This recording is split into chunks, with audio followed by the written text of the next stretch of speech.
This is the brand new ASUS ROG Ally X, and this is not the second generation of the ASUS ROG Ally. It's more of a mid-cycle refresh. It's more of a replacement for the original Ally to kind of get away from the drama that dealt with the micro SD card. But on top of all this, they've just improved a lot of the device. Now, the reason why I'm comparing it to the Legion Go is because when I originally reviewed the Legion Go, I didn't like it. The software experience on it was terrible to the point that it affected your user experience in a lot of ways. But 8 months later, it's way better. Like, it's so polished now that all those issues I had before are just not there anymore. One of the biggest issues I had with the Go was not being able to change the custom TDP on the fly. Like, you could do it through the Legion Go command center, but it wouldn't stick. Like, you were basically stuck on turbo mode the entire time. Now with the latest BIOS update, that has completely gone away and you can easily fiddle with it and the profile will stick on your device. The other big update is a few other things. So for example, the D-pad on the Ally X is now an 8-way D-pad instead of 4. The actual controls feel exceptional. A little better than the previous Ally. I like the controls on this guy more so than the Go. I find the controls on the Go, especially the triggers, to feel very loose. This is just nice and clicky. Like, these feel very premium. The other thing they did was reduce the size of the rear triggers. They're significantly smaller now, but they're more responsive. You don't have to press them all the way down for them to activate. You can lightly press on them and then they'll automatically work. It's also grippier, 11% heavier than the previous Ally, and that's mostly due to the bigger battery that's inside of here. There's an 80 watt-hour battery. I'm getting like 3 hours of use on turbo mode with this thing compared to an hour and a half on the previous version, so that's actually really good. The speakers are obviously better on the Ally X. Not only are they louder than the regular Ally, but they're just better than the speakers on the Go. The Go has the speakers at the top. They don't face you. These ones face you, so it just feels like you're immersed more in the game that you're playing. I do like the touchpad though. I think this is a great thing to have, especially considering you're stuck using Windows, and it just makes navigating a lot easier. The displays are identical, at least compared to the Ally. The Go does have a higher refresh rate, 144 Hz compared to 120, but you have a QHD display on the Go, and in games this means absolutely nothing. With this type of performance, you're just not taking advantage of QHD resolution. The majority of the time, it's going to be on 1920 by 1200 or even lower at 720p. The only advantage of having a QHD display on a device this small is that you get more of Windows. Like, it's easier to access Windows, whereas this feels a lot more cramped. The other thing to note is that this is a bigger display, 8.8 inches compared to 7.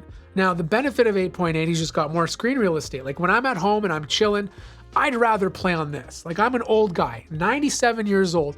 My eyes appreciate this display better. But when I'm traveling, I'd rather take this. Like, this is just more compact. It fits in my knapsack. It just takes up a lot less space. The other big advantage of the Ally X is they bumped up the RAM from 16 to 24. Not a big deal, but they increased the speed. It's now LPDDR5X 7500, which it used to be 6400 on the previous model. Now, the RAM on this one has always been 7500, so nothing's really changed there. The port lineup is sort of similar to the previous one, but the biggest change is the USB-C ports. There's 2 of them at the top. One of them is USB-C 4.0. They got rid of the ASUS Mobile Connect, so now you can just hook up like any external GPU to this instead of using ASUS's proprietary GPU. The other port is USB-C, but it's not USB-C 4.0. It tops out at 10 gigabits per second. You have your volume rocker, a vent, micro SD card slot, 3.5mm headphone jack, and you have your power button. Now, this is one thing I feel like the Go missed out on. Every time you want to log into the Go, you got to type in a password or a PIN.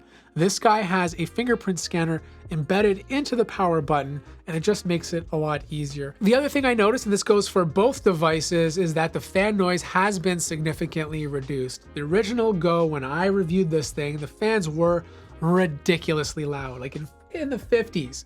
They've completely reduced that significantly on turbo mode. It just runs so much quieter now compared to before. And this new Ally X is also quieter than the original Ally. The fans are smaller, but they're more improved. They have better dissipation. It's just a quieter device. The other thing is the color accuracy. Like, this is the exact same panel as the previous version, still 1080p, still 120 hertz. So you're not going to see a difference there.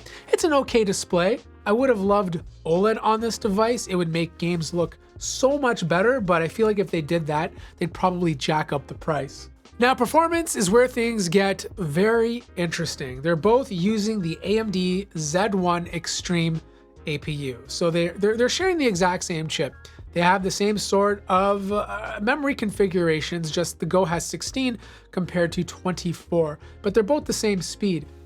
But the biggest improvement comes down to the Go, because overall performance is better than I originally tested due to all these software updates. Now, is it faster than the Ally X?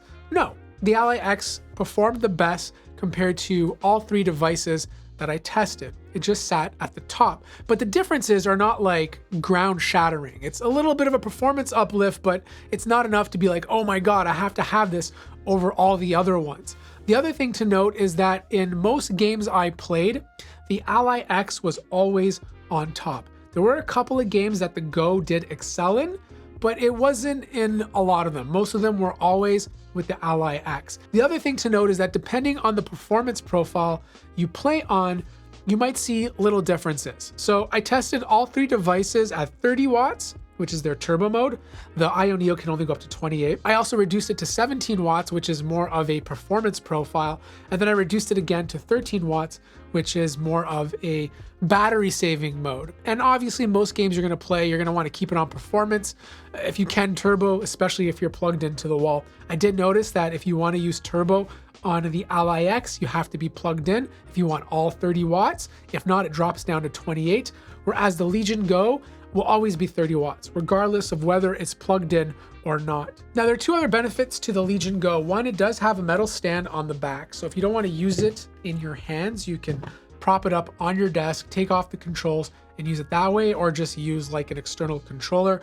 Whereas the Ally X, you gotta buy a dock or lean it against something. The other thing is the Go has two USB 4.0 ports, so you do have a little bit more bandwidth. I also love the fact that one USB port is on the bottom and the other one is at the top. So depending on how you use your device, you have different angles that you can bring in the cable, whereas with the Ally X, you're stuck using them at the top. Now, to get internally, you just remove a few screws on the back. I did find the Go to be slightly easier to get into. This one you have to fiddle with the cover a bit more and of course remove the cable. But once you're in, you can see a tiny bit of a difference. You have two fans with the Ally X. These are tiny but thick fans. And of course you have a copper heat pipe running across the middle compared to the single fan on the Legion Go. You do have bigger batteries with the Ally X, 80 watt hours compared to 49. But the biggest difference comes down to the SSD. With the Go, the biggest SSD you can put in here is an M2 2242 SSD, which kind of limits you to the options available. They're also slightly more expensive, whereas on the Ally X, you can put a 2280, slightly cheaper, bigger options, and you just get faster drives overall. Technically, you could do a 2230, but you'd have to buy some sort of adapter. So here's the thing, the Legion Go has come a long way with software updates. It's just a more refined experience. I could finally say this is a good product, but the difference comes down to price. The Legion Go is about $100, $150 cheaper than the Ally X. And it depends on what you're doing. Like if you travel a lot and you're away from the outlet a lot, the Ally X is worth it because you're just gonna get significantly better battery life. Overall, this product is more refined in a lot of ways compared to the Legion Go, but you are saving money and you are getting the bigger display. So it depends on what you want. Like if you're at home all day, you're going to your buddy's place, and you don't mind the bigger size, I'd save the money and go for the Legion Go. But if you're gonna be traveling and moving around a lot, then I would lean towards the Ally X just because of that battery life. If you have the regular ROG Ally, none of these are really upgrades for you. I'd probably hold out until the next generation. If you're interested in picking any of these up, I'll place links in the description down below. Like the video if you liked it, subscribe if you haven't already, and I'll see you guys in the next one.